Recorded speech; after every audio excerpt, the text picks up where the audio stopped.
Discípulos, siguiendo los pasos del Maestro. Con Josué Sánchez.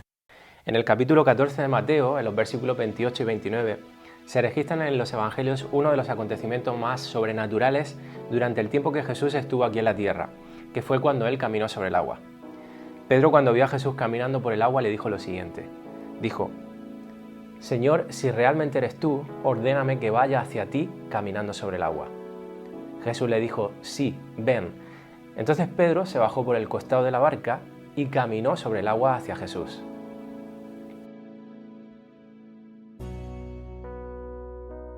¿Quién no ha escuchado esta historia? Posiblemente nosotros mismos hayamos compartido o enseñado algo referente a ella o hayamos escuchado alguna predicación al respecto, pero casi siempre nos enfocamos en el error que cometió Pedro, cuando la duda lo asaltó y entonces comenzó a hundirse y Jesús le dice: hombre de poca fe, ¿por qué dudaste? La verdad es que hay una enseñanza tremenda ahí, pero yo hoy quiero que veamos esta historia desde otra perspectiva. Muchas veces tomamos decisiones en la vida en base a cómo nos sentimos o en base a nuestras opiniones personales. Si yo estoy lleno de entusiasmo, me lanzo al agua. Si no lo estoy, posiblemente no lo haga. Todo depende de lo que sienta en ese momento. Y así vamos muchas veces por la vida, recalculando la ruta de nuestro GPS en base a nuestras emociones, a lo que dicta nuestro corazón. A veces hasta sonamos muy espirituales cuando levantamos la voz en oración a Dios pidiendo que nos hable, que nos dé sabiduría, que nos bendiga en nuestro emprendimiento o en nuestra decisión, a pesar de que nosotros interiormente ya hemos tomado la decisión de realizar eso, pase lo que pase. Y Dios no es ignorante, Él sabe lo que sucede en nuestro interior, lo que hay en nuestro corazón, lo que pensamos, y sabe que realmente no estamos interesados en saber lo que Él piensa al respecto. Por lo tanto, muchas veces esas oraciones se convierten en simples espadazos que se dan al aire. Esas oraciones se las lleva el viento. Según lo que hemos registrado en los evangelios, Pedro era una persona muy emocional, era entusiasta, era impulsiva, pero en esta historia hay un detalle que me llama mucho la atención. Pedro sintió en su corazón el deseo de experimentar lo mismo que estaba experimentando Jesús. Era algo impresionante lo que estaba pasando ahí, Jesús caminando por encima del agua, era algo sobrenatural, jamás ellos habían visto a alguien hacer algo así. Pero el entusiasmo de Pedro, fijaros que no le llevó a lanzarse directamente al agua. Pedro, ¿qué hizo en cambio? Dijo las siguientes palabras, dice: Señor, si eres tú, manda que yo vaya a ti sobre las aguas, manda que yo vaya a ti sobre las aguas. Es decir, le estaba pidiendo permiso al Señor. Fijaros que Jesús no le dice: déjate de tonterías, Pedro, lo que me estás pidiendo no tiene ningún sentido, no tiene fuste, quédate en la barca, sino que le dijo: ven. De algún modo yo creo que Jesús se alegró o le gustó de que Pedro fuera tan atrevido, tan osado. Hay algunas enseñanzas que quiero compartir aquí. En primer lugar, Pedro procedió de manera correcta, esperó la orden del Señor. Y siempre ante cualquier emprendimiento, ante cualquier decisión, ante cualquier cosa que sintamos, debemos de tener en cuenta a Dios. Tenemos que pararnos a meditar si el Señor está de acuerdo con eso o no lo está, si el Señor autoriza ese emprendimiento, ese proyecto o no. A pesar de que todo pinte de color de rosa, que parezca una oportunidad única, quizás Dios no esté detrás de eso. Y si nos metemos ahí, nos vamos a hundir. Pagaremos las consecuencias por no haber tenido en cuenta a Dios. Aun cuando parezcan cosas buenas, quizás sea un proyecto para la obra de Dios, pues aún ahí nosotros tenemos que consultarle al Señor si Él realmente está ahí, si está detrás de todo eso o si va a ser un esfuerzo inútil. Porque los pensamientos de Dios no son nuestros pensamientos, ni sus caminos nuestros caminos. Y esto es muy importante porque nos vamos a ahorrar muchos disgustos, daremos más fruto en aquello que hagamos y no nos desgastaremos inútilmente. La clave para ser un verdadero discípulo de Jesús es ni más ni menos que la obediencia. Si uno no obedece realmente, no es discípulo. Por lo tanto, si no nos detenemos a escuchar la voz del Maestro, no podremos ser obedientes. Me viene a la mente una situación en la que Pablo, junto con Silas y Timoteo, quisieron predicar el Evangelio en Bitinia, pero el Señor no se lo permitió, y esto se encuentra en Hechos 16, en los versículos 6 al 8. Dice así: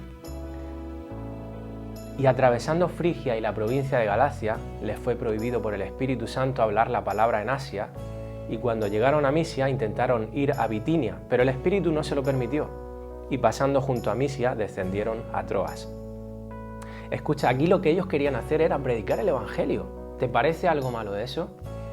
Realmente era la mejor cosa que podían hacer, la mejor decisión era predicar el Evangelio, la gran comisión, llevar las buenas noticias a un pueblo que seguramente aún no había escuchado, no había sido predicado. ¿Había algo malo en ese proyecto? En absoluto, nada, no era malo. Pero por razones que desconocemos, no era el momento, ni eran ellos las personas que tenían que ir allí. El Señor sabe las cosas. El Espíritu Santo se lo prohibió por algo, porque ellos estaban atentos a la voz de Dios y pudieron discernir de que el Espíritu les decía ahí no. Y ellos obedecieron esas órdenes. Esta debe ser nuestra actitud siempre. Al Maestro no se le puede cuestionar, solamente se le obedece. De eso se trata nuestra vida como discípulos. Nosotros somos seguidores de Cristo, seguimos su llamado, seguimos sus órdenes, seguimos su ejemplo imitándolo. Somos esclavos del Señor y gloria a Dios por ello, porque no hay cosa más bella que esta como ser humano. En Mateo capítulo 4, versículos 18 al 22 dice lo siguiente: Andando Jesús junto al mar de Galilea vio a dos hermanos, Simón llamado Pedro y Andrés su hermano, que echaban la red en el mar, porque eran pescadores, y les dijo: Venid en pos de mí y os haré pescadores de hombres. Ellos entonces, dejando al instante las redes, le siguieron. Pasando de allí, vio a otros dos hermanos, a Jacobo, hijo de Zebedeo, y Juan su hermano, en la barca con Zebedeo su padre, que remendaban sus redes, y los llamó. Y ellos, dice, dejando al instante la barca y a su padre, le siguieron. Fíjate que dice: al instante dejaron todo y siguieron a Jesús. Cuando estos hombres escucharon la invitación de Jesús, obedecieron. Desde ese mismo momento se convirtieron en discípulos del Señor, porque estaban renunciando a toda su vida por seguir al Maestro. Estaban renunciando a su futuro, a su herencia, a su hogar, a su negocio, a su familia. Habían escogido seguir a Jesús. No es que ese día dejaran su faena, su trabajo de pescadores, para darse un paseo con Jesús y escuchar sus enseñanzas, sino que estaban renunciando por completo a su vida y lo hicieron de manera instantánea. Dios los había escogido. ¿Sabes? Vivimos en una sociedad que nos llena la cabeza de ideas que van en contra de la voluntad de Dios. Nos anima la sociedad a satisfacer todos nuestros deseos, a vivir la vida enfocándonos en nosotros mismos, mirándonos el ombligo como si fuéramos el centro del universo. Todo gira en torno a nuestra comodidad, a nuestro placer, a nuestra seguridad. Y el llamado de Jesús es totalmente contrario a esto. En Mateo 16, versículos 24 al 25 dice: Entonces Jesús dijo a sus discípulos: Si alguno quiere venir en pos de mí, niéguese a sí mismo y tome su cruz y sígame. Porque todo el que quiera salvar su vida la perderá, y todo el que pierda su vida por causa de mí la hallará. Y por si no les quedaba claro a aquellos que querían seguir a Jesús, en Mateo 10 les dice: el que ama a padre o madre más que a mí, no es digno de mí. El que ama a hijo o a hija más que a mí, no es digno de mí. Y el que no toma su cruz y sigue en pos de mí, no es digno de mí. La verdad es que no todos están dispuestos a dejar su vida por Cristo. De hecho, en Juan capítulo 6, versículo 66 leemos que desde entonces muchos de sus discípulos volvieron atrás y ya no andaban con Él. Cuando Jesús hablaba, ponía las cartas sobre la mesa. Él no se andaba con chiquitas, Él decía las cosas claras y era o tomarlo o dejarlo. No habían opciones a medias. Y es que seguir a Jesús nos cuesta todo. Su salvación es gratuita, sí, y no podemos alcanzarla por mucho que nos esforcemos. Solo es por medio de la gracia del Señor el que podemos ser salvos. Pero ser un discípulo de Jesús te cuesta la vida. Y puede que eso suene contradictorio con lo otro, pero lo tremendo de todo esto es que en ese momento que decidimos seguirlo, hallamos la vida, el verdadero sentido de la vida. En una ocasión le leí las siguientes palabras a Dietrich Bonhoeffer, que es un teólogo alemán que vivió apenas 39 años en la época del nazismo. Os recomiendo sus libros, son tremendos, pero hay uno en concreto que es un verdadero tesoro. Es El precio de la gracia, os lo recomiendo de verdad. La frase de este teólogo decía lo siguiente: solo aquellos que son obedientes creen, y solo los que creen son obedientes. La fe solo es real en la obediencia. Primero, si tú no sientes un deseo de seguir y parecerte a Jesús, Dios no está obrando en ti. Y si Dios no está trabajando en ti, Él no está en ti. Sabrás que Él está trabajando en ti cuando Él mueva tu voluntad. Una persona que es impulsada por el Señor siempre actuará. Nosotros respondemos al llamado de Dios solo cuando Él nos da la voluntad para hacerlo. Cuando escuchas las palabras de Jesús diciéndote sígueme y surge dentro de ti el apremio a obedecerlo, entonces puedes estar seguro de que Dios está trabajando en tu vida. Cuando Jesús dijo sígueme, definió la fe. La fe es ir mucho más allá de la creencia de que Jesús es el Mesías, el Cristo. La prueba de la fe es seguirlo. Para ir terminando, volviendo al episodio en el que Pedro camina sobre el mar, quiero destacar algo más, y es la osadía de Pedro. Otra de las características de un discípulo debe ser la osadía, la valentía. Fíjate que mientras que el resto de los discípulos permanecían en la barca, Pedro fue el único que se atrevió a hacer algo sobrenatural.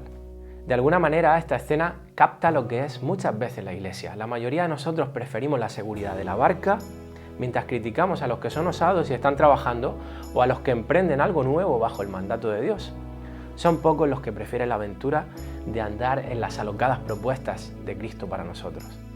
Recordemos las palabras de Dios a Josué antes de conquistar la tierra prometida, que leemos en Josué 1, versículos 7 al 9. Dice: «Solamente esfuérzate y sé muy valiente, para cuidar de hacer conforme a toda la ley que mi siervo Moisés te mandó. No te apartes de ella ni a diestra ni a siniestra, para que seas prosperado en todas las cosas que emprendas. Nunca se apartará de tu boca este libro de la ley, sino que de día y de noche meditarás en él, para que guardes y hagas conforme a todo lo que en él está escrito. Porque entonces harás prosperar tu camino y todo te saldrá bien. Mira que te mando que te esfuerces y seas valiente. No temas ni desmayes, porque Jehová tu Dios estará contigo en donde quiera que vayas». Después de toda esta reflexión, la verdad es que no quiero sonar pretencioso como si yo estuviera a la altura de uno de estos discípulos, como Pedro, porque no le llego ni a los tobillos. Pero sí tengo algo muy claro en mi vida, y es que yo he decidido seguir a Cristo. Y para seguirlo necesito obediencia y osadía. Recuerda estas dos palabras siempre: obediencia y osadía.